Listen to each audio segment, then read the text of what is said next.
ஐயா வணக்கங்க ஐயா. வணக்கம் வணக்கம். எப்படி இருக்கீங்க? நல்லா இருக்கு. சிறப்புங்கய்யா. கடந்த எபிசோட 4 ராசிகளுக்கு பார்த்துட்டோம். சரி. கோச்சார ரீதியா இருக்கக்கூடிய சுயசாரமா இருக்கக்கூடிய நட்சத்திரத்துக்கு வராங்க அவங்க. சனி, ராகு, குரு. ஸோ இவங்களாம் வரும்போது எந்த மாதிரி ஆளுமையெல்லாம் வரப்போகுது அப்படிங்கிறத பேசிக்கிட்டு இருக்கோம். உண்மையாலே இது எவ்வளோ பெரிய விஷயமா நீங்க நினைக்கிறீங்க ஐயா? அதாவது விதி என்பது நம்ம பிறந்த ஜாதகம். அதே மாதிரி கதி என்பது கோச்சாரம். மதி என்பது திசாபுத்தி. இப்போ இந்த 3 சேர்ந்து தான் சம்பவங்களை நிகழ்வுகளை நடத்துது. அதனால் நமக்கு என்ன கொடுப்பினை இருக்கோ, நம்ம என்ன வரம் வாங்கிட்டு வந்திருக்கிறோமோ, அது எப்போ நடக்கும்னு அடையாளம் காட்டுறதே கோச்சாரம். அதனால் இப்போ நீங்கள் கோச்சாரத்தில் நமக்கு ஒரு திசை நடந்துக்கிட்டு தானே இருக்கும். அந்த திசாநாதன் கோச்சாரத்தில் என்ன பண்ணுறாரோ அதுதான் கொடுப்பினை.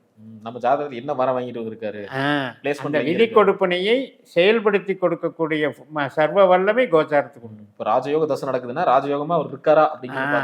இப்போ திசை நல்லா இருக்கும், அவருக்கு விதி ரொம்ப நல்லா இருக்கும். ஆனால் கோச்சாரத்தில் அவர் வீக்காக இருப்பார், கொஞ்சம் நெகட்டிவான நட்சத்திரத்தில் போவார். இப்போ உதாரணத்துக்கு இப்போ சனியோடைய நட்சத்திரம் உத்திரட்டாதி. இப்போ குரு நட்சத்திரத்தில் அவர் இருக்கிறாருன்னா பின்தங்கி இருக்கிறாருன்னு அர்த்தம். இப்போ நீங்கள் சொல்கிற 21ஆம் தேதியிலிருந்து தான் அவர் நட்சத்திரத்துக்கு அவர் வர்றாரு. இது வரைக்கும் அவர் வலிமை இழந்து பின்தங்கி இருக்கிறாருன்னு அர்த்தம். அப்போ இது எவ்வளவு பெரிய முக்கியமான விஷயம். நாம் பாட்டுக்கு திசை மட்டும் நடக்குது, இத்தனாம் இடத்துல இருக்குதுன்னு மட்டும் பலன் சொல்லி பிரயோஜனம் இல்லை. அவர் நல்ல வலிமையில் இருக்காரா, சொந்த நட்சத்திரத்தில் இருந்தால் ஒரு பலன், அவர் நட்சத்திரத்துக்கு பின்னாடி உள்ள நட்சத்திரத்தில் போனால் ஒரு பலன், அவர் நட்சத்திரத்துக்கு பின்னாடி நட்சத்திரத்தில் இருந்தால் வீக் பாயிண்ட். அந்த மாதிரி கிரக வலிமையை அடையாளம் காட்டுவது கோச்சாரம். கண்டிப்பாக நீங்கள் சொன்ன மாதிரி இப்போ என்ன சொந்த நட்சத்திரத்துக்கு வருது ஒரு வீரியம் பெறும் அப்படின்னு எடுத்துக்கலாமா? ஆமாம், அப்போ தான் அவருக்கு சொந்த வீடு மாதிரி, அது ஸ்டார்டிங் பாயிண்ட் மாதிரி, ஹோம் லேண்டு. சூப்பர். அங்கே இருந்து தான் அவர் ஆரம்பிப்பார். கண்டிப்பாக. அதுக்கு பின்னாலையெல்லாம் அவர் வீக்காக இருக்காருன்னு அர்த்தம். ஏன்னா சனியை பற்றி சொல்லிட்டோம். இப்போ ராகுங்கிறது சொந்த வீடே கிடையாது. பட் என்னன்னா சொந்த நட்சத்திரத்தில் வர்றது பெரிய விஷயம் தான். அவரே பிரம்மாண்டம். அந்த பிரம்மாண்டமே சுயபலம் பெறும்போது அசுரபலம் பெறுவார். இப்போ நம்ம பேசுறது எல்லாமே அசுர கிரகங்கள்னு பேர். பாரம்பரிய ஜோதிட பிரகாரம் அசுர கிரகம். ஆனால் ஒவ்வொரு தனி மனிதன் ஜாதகத்துக்கு ஒரு சிலருக்கு இந்த கிரகங்களெல்லாம் யோகத்தையும் தரக்கூடும். அதை நாம் மனசில் வச்சுக்கணும். எல்லாமே பயந்துக்கிட்டு கூடாது. சனியும் பற்றி பேசுகிறாங்க, ராகு கேது பற்றி பேசுகிறாங்க, என்ன பிரச்சனை இருக்க போகுதுன்னு நினைக்கக்கூடாது. ஏன்னா பிரம்மாண்டமாக அள்ளி கொடுக்கக்கூடிய ராகுவாகவும் ஒரு சிலருக்கு கொடுப்பார். அதாவது ஒரு வாய்ப்புகள் கிடைக்கிறது இந்த நேரத்தில் கிடைக்கிறது. அதாவது கோச்சாரத்தில் வலிமை இருந்தால் இவ்வளவு நேரம் திசை வந்துருச்சு ஆனால் எனக்கு நல்லது நடக்கலை அப்படின்னு நினைக்கிறவனுக்கு கூட இப்போ அந்த அந்த புள்ளி ஸ்டார்டிங் பாயிண்ட் வந்த உடனே நல்லது பண்ண ஆரம்பிச்சு. 21ஆம் தேதியிலேருந்து அதுவும் ராகுவெல்லாம் கால் வச்ச உடனே பிரம்மாண்டமாக ஸ்டார்ட் பண்ணிடுவார். ஒரு யோகத்தை கொடுக்கணும்னா அந்த மறுநாளே திருப்பு முனை கிடைச்சிடும். நாளைக்கு ராகு திசை ஆரம்பிக்குதுன்னா கரெக்டாக நாளைக்கு இன்னைக்கு சம்பவம் வேறு, நாளைக்கு சம்பவம் வேறு, அப்படியே திருப்பி விட்டுரும். இந்த வீடியோ நம்ம நேயர்கள் பார்த்துட்டு இருக்கும்போது கரெக்டாக இந்த ஆரம்பிச்சிருக்குன்னு நினைக்கிறேங்க. கரெக்ட். சிறப்புங்க. அதே மாதிரி குருவும் வராருங்க. குரு வந்தாலே நற்பலங்கள் எதிர்பார்ப்பாங்க, சுபகாரியங்களான விஷயங்கள், குழந்தை பேர். இந்த நமக்கு நல்லவராக இருந்தால் நற்பலன். கண்டிப்பாக. குருவே கெட்டகராக ஜாதங்களுக்கு என்ன பண்ண முடியும்? இப்போ பூரட்டாதி நட்சத்திரம் எங்கே இருக்குது? கும்பராசியில் இருக்குது. இப்போ மீன லக்னக்காரங்களுக்கு குரு தான் சொந்த வீட்டுக்காரன், லக்னாதிபதி. ஆனால் அந்த குரு 12ல் உட்காரும்போது, 12ஆம் இடத்துல குருனுடைய நட்சத்திரத்தில் உட்காரும்போது அது லக்னத்தின் பலனை செய்ய முடியாமல் தவிக்கும். இப்போ அந்த அவஸ்தை தான் குருவுக்கு இருக்குது. அதையும் நாம் புரிஞ்சுக்கணும். அப்புறம் ஒவ்வொரு ராசியை நம்ம பார்த்தோம். ஒரு உதாரணத்துக்கு சொன்னேன். கண்டிப்பாக ஐயா. இப்போ நம்ம பார்க்கக்கூடிய ராசி துலா ராசி. துலா ராசிக்கு இந்த 108 நாட்கள் எப்படி இருக்குது? அதுக்கு முன்னாடி சனி வேறு சொந்த சுய நட்சத்திரமாக உத்திரட்டாதிக்கு வராரு. எந்த வித பலன்கள் தராதுங்க? சனி திசை நடக்கிறவங்களுக்கு வேலையில் பிரச்சனை, ஜாக்கிரதையாக இருக்கணும். ஒரு 5 மாதமாவது உற்பத்தி சார்ந்த தொழிலில் இருக்கவங்க வேலையை கட் பண்ண வேண்டி வந்துடும். இல்லைன்னா தொழில் பண்ணுறவங்களுக்கு வேலை டிமாண்டை குறைச்சிடும். ஏன்னா கும்பத்தின் பலனை தான் சனி கொடுக்க போகிறார். அதனால் 6ஆம் பாவங்கிறது சர்வீஸ். அந்த சர்வீஸை தடுக்கிறார். ஆனால் உறவுகள் சார்ந்த விஷயத்துக்கு சப்போர்ட் பண்ணுவார். இப்போ ஒரு வழக்கு நடந்துகிட்ருக்கு, சனி திசை நடந்துகிட்ருக்கு, வழக்கு ஃபைனலைஸ் ஆயிடும். பஞ்சாயத்து கிளியரன்ஸ் ஆயிரும். ஒரு சிலருக்கு கடன் கூட அடைஞ்சிரும். கடன் வந்து லம்சமாக பணம் வந்தது அடைச்சிடலான்னு சொல்கிற அளவுக்கு வந்துடும். பட் இன்னொரு ப்ளஸ் பாயிண்ட் என்ன அப்படின்னா, துலாத்துக்கு வந்து ராகு நடந்துகிட்டு இருக்குன்னு வைங்க. ராகு திசை நடக்கிறவங்களுக்கு இவ்வளவு நாள் வேலை இல்லாமல் இருக்கிறவங்களுக்கு வேலை கிடைச்சிடும். அப்போ 2 விதத்துலையும் பார்க்கணும். திசையை பொறுத்து தான். புத்தி நடந்தாலும் சரி, இப்போ உங்களுக்கு ராகு புத்தியே நடந்தாலும் சரி வேலை கொடுத்துரும். வேலை பிரச்சனை இல்லை. தொழிலும் நல்லாயிருக்கும். அமைப்பு வந்து நல்லாயிருக்கும். அதே மாதிரி குரு வந்து 2க்குமே பாசிட்டிவாக போவார். அகம் சார்ந்த பொருள் சார்ந்து. ஆமாம். அதே மாதிரி கேதுவும் லாபத்தில் இருக்கார். ஸோ ஆல்மோஸ்ட் ஓரளவுக்கு வந்து யோகமாகவே வேலை செய்யும். துலாத்தை பொறுத்த வரைக்கும் பிரச்சனை இல்லை. இது வந்து இப்போ 6ஆம் இடத்தில் சனி நோயை கொடுத்துருமா, பகையை கொடுத்துருமா, கடனை கொடுத்துருமா, அது மாதிரி எல்லாம் நினைக்க வேண்டியதில்லை. Up to June. அதுக்கப்புறம் வந்து நம்ம ரேவதி நட்சத்திரத்தில் போவார். அந்த சமயம் வந்து பார்க்கும்போது 6ஆம் இடத்தின் வேலையை வந்து கொஞ்சம் ஸ்ட்ராங்காக செய்வார். சொந்த நட்சத்திரத்தை தாண்டிட்டுன்னா ஸ்ட்ராங்காக செய்வார். அது அந்த சமயத்தில் நம்ம பார்ப்போம். இப்போ வந்து கரெக்டாக சொல்லணும்னா 2 விதமாக பேலன்ஸ் பண்ணியே போயிடும். அகமும் புறமுமே பேலன்ஸ் பண்ணி போயிடும் துலாத்துக்கு பொறுத்த வரைக்கும். இப்போ ஒரு சிலருக்கு ராகு திசை சனி புத்தி நடக்கும், அல்லது சனி திசை ராகு புத்தி நடக்கும், இல்லை குரு திசை ராகு கேது புத்தி நடக்கும். இப்படி எது நடந்தாலுமே பார்த்தீங்கன்னா பாசிட்டிவாக தெரியும். எல்லா விதத்துலையுமே துலாத்துக்கு பாசிட்டிவாக தெரியும். அதே மாதிரி தொழில் மாற்றம் இதெல்லாம் பண்ணலாம். ஆமாம். 9இல் குரு சொந்த பலம். அவர் வந்து 6 கனெக்ட் பண்ணுறாரு, மீன ராசியை கனெக்ட் பண்ணுறாரு. அப்போ வந்து மாற்றம் பண்ணி விடுவார். அதான் ஒரு தொழில் பண்ணிக்கிட்டு இருக்கேன், இது வந்து ஃபீல்டு மாற்றம், ஃபீல்டை மாற்றி விடுறது, அதே மாதிரி டிரான்ஸ்ஃபர் பண்ணி விடுறது, இன்டர்னல் சேஞ்சஸ் பண்ணுறது, இதெல்லாமே சிறப்பாக பண்ணி விடுவார். ஏன்னா துலாத்தில் தான் ராகுவும் இருக்காங்க, குருவும் இருக்காங்க. சுவாதி விசாகம் இந்த 2 பேரும் தான் துலாத்துக்கு வந்து சிந்தனையை கொடுத்து அவங்களுடைய திறமைகளை வளர்த்து உலகத்துக்கு வந்து இவங்களை கனெக்ட் பண்ணுறதே இந்த 2 கிரகம். அதனால பிரச்சனை இல்லை. அதே மாதிரி சனி பார்த்தீங்கன்னா பணம் கொடுக்குற கிரகம். 2இல் அனுஷம், 6இல் உத்திரட்டாதி, 10இல் பூசம். இதுதான் சனியினுடைய வேலை. அதனால் இந்த எல்லா கிரகமுமே அற்புதமாக அமைஞ்சது துலாத்துக்கு தான் இருக்குது. ஜாக்பாட் அப்போ அவங்களுக்கு தான். ஆமாம், சிறப்பு ஐயா. இந்த 108 நாட்கள் அவங்க பார்த்து கரெக்டாக பயன்படுத்தலாம். அவங்க ஜாதகத்தில் இவங்கெல்லாம் என்ன நிலைமையில் இருக்கிறாங்கன்னு பார்த்துக்கணும். சுயஜாதத்தில் பார்த்துட்டு முடிவெடுத்து டக்குன்னு பண்ணாங்கன்னா இந்த ஒரு 6 மாதத்தில் நீங்கள் சொன்ன மாதிரி ஜாக்பாட்டை அடிச்சு. சிறப்பு சிறப்பு ஐயா. இந்த கல்யாணம் அதாவது பண்ணவங்களுக்கு ஒரு மனஸ்தாபங்கள்லாம் ஏற்பட்டிருக்கும், திருமண வாழ்க்கையில் ஒரு விரிசல்லாம் ஏற்பட்டு, அப்படி இருக்கிறவங்களுக்குலாம் நல்லபடியாக இருக்குமா? ஒன்லி ராகு நடக்கிறவங்களுக்கு மட்டும் இந்த 108 நாளில் கவனம் வேணும். ஏன்னா அது வந்து இப்போ வந்து சுயபலம் பெறும் பொழுது ராகுவை பொறுத்த வரைக்கும் என்னதான் நமக்கு லக்ன புள்ளியாக இருந்தாலும் 1, 5, 9 அப்படின்ற கனெக்டிவிட்டி இருந்தாலும் சதய நட்சத்திரத்தில் சுயபலம் பெறுறது வந்து கொஞ்சம் நெகட்டிவ். அதனால் என்ன ஆகும்னா கொஞ்சம் அட்ஜஸ்ட் பண்ணிட்டு போகணும். பிரிய வேண்டியதில் இந்த ஜூன் வரைக்கும் கொஞ்சம் அப்படியே அட்ஜஸ்ட் பண்ணிட்டு போயிடணும். ரொம்ப வந்து முடிவெடுக்கிறது அவசரப்பட்டு டைவர்ஸ் இதுன்னு அப்ளை பண்ணாமல் உறவுகளை பார்த்துக்கணும்.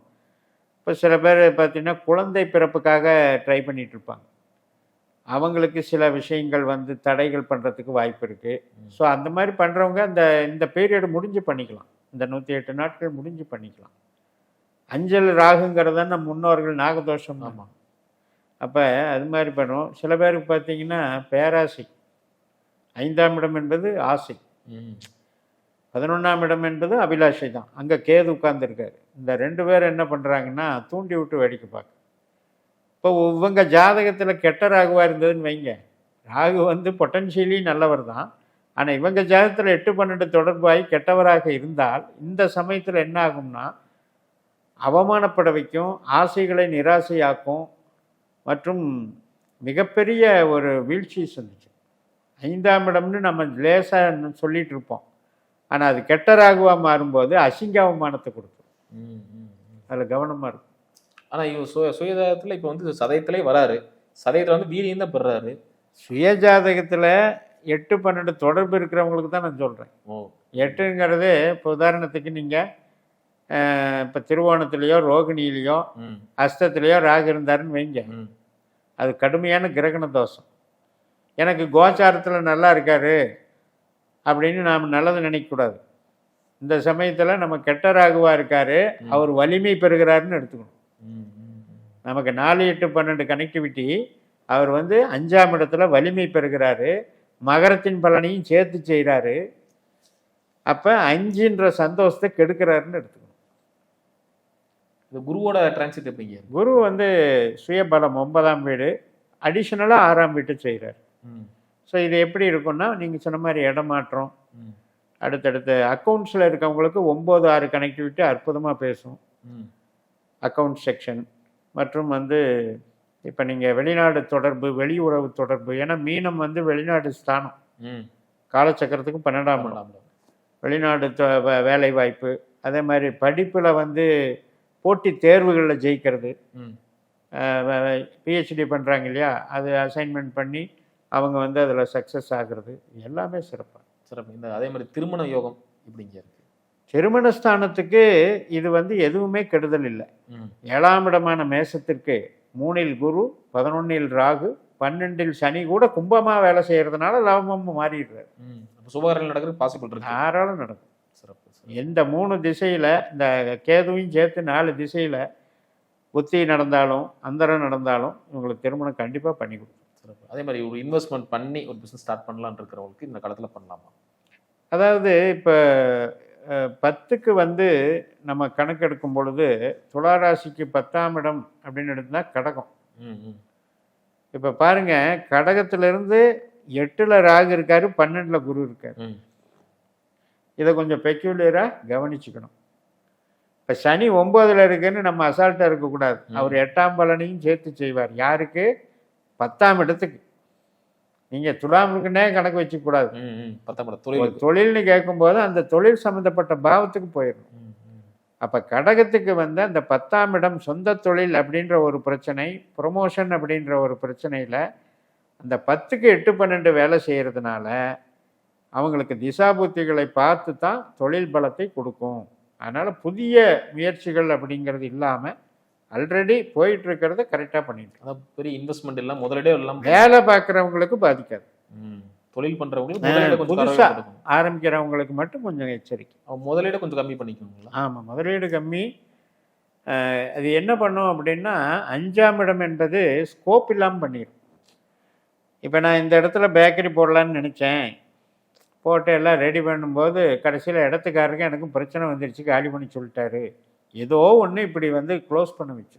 காதல் வந்து திருமணத்தில் முடியுமா? அதாவது இப்போ 1, 5, 9 அப்படிங்கிறதுல குரு ராகு தான் மெயின் பங்கு.